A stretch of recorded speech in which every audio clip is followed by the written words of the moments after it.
is we want to go deeper into the video playback metrics. Yeah, and let's look at the a typical playback session of a user, Play with right? them. And then from that playback session, we'll actually map it to metrics, right? Um, so all of you must have done that, right? You see a video on your screen and you click the play button, right? And when you click the play button, and instead of playing, it actually shows you an error saying something went wrong or network error.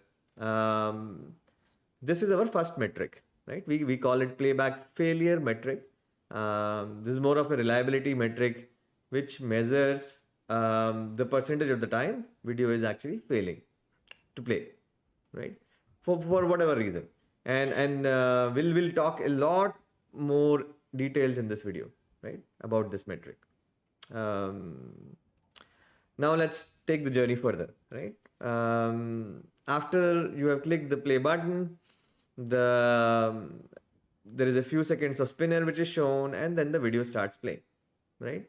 Um, and this is exactly our second metric. The time, the amount of time the spinner shows up. This is called the player startup time, and your users don't like to wait at all, right? And in lab conditions, when you see it versus when users see it on their phones, it could be very widely different, right? um, Ideally the P90 should be few seconds. Otherwise users, there will be drop off. um, let's talk about the third metric here, right?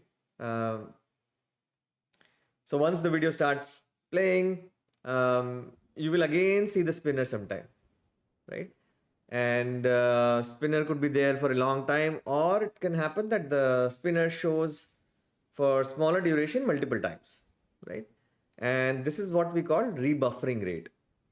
And this measures for how long and for how many times did the user see the spinner. Going further along, when you are watching the video, sometimes you will also see that the quality kind of goes bad. Like you see a blurry video sometimes, and in the next metric, we want to kind of measure that, right? We want to measure how many times did you see good quality versus like a bad quality video, right? Um, and we call it bitrate switching metric. And with this metric, we want to kind of figure out what is the quality of videos video users are watching, right? uh, so in future episodes, we'll pick up more of these metrics, but in this episode we want to deep dive into the PFR itself,